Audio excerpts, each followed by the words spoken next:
అందరికీ నమస్కారం అండి. తులారాశి వారికి జరగబోయే 3 మార్పుల గురించి తెలుసుకోండి. ఎవరైతే భార్యాభర్తలు విడిపోయి ఉన్నారో వాళ్ళు కలిసే అవకాశాలున్నాయి.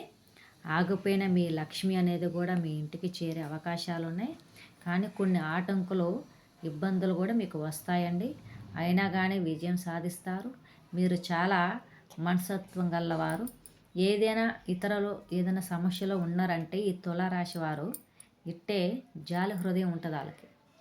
ఏదైనా సరే ఎదుటోళ్ళకి సహాయం చేయాలనేది తులారాశి వాళ్ళకి ఉంది. వాళ్ళ తెలివితేటలు కూడా చాలా గొప్పగా ఉంటాయి. మంచి ఆలోచనలు కలిగి ఉంటారు. వాళ్ళు ఏ పని పట్టుకున్నా కూడా మంచి ఫలితాలు వస్తాయి. వాళ్ళ జీవితం చాలా సంతోషంగా ఉంటుంది. కానీ మానసికంగా చాలా బాధపడుతుంటారు. వీళ్ళు ఏ విషయాలైనా ఇతరులకి చెప్పుకోరు. ఎంత సమస్య వచ్చినా వీళ్ళే సాల్వ్ చేసుకుంటారు. మంచిగానే ఉంటుంది వీళ్ళ జీవితం. కానీ ఎదుటోళ్ళు చూపు అనేది వీళ్ళ మీద చాలా బాగా ఉంటుంది. వీళ్ళు చాలా తెలివిగల వాళ్ళని ఎదుటోళ్ళు గ్రహించేసి వీళ్ళ మీద కొద్దిగా చెడుగా అనుకునే వాళ్ళు కూడా ఉన్నారు. కానీ జీవితంలో మాత్రం చాలా తులారాశి వాళ్ళు పైకి వస్తారు. మా వీడియో నచ్చినట్టయితే లైక్ చేయండి.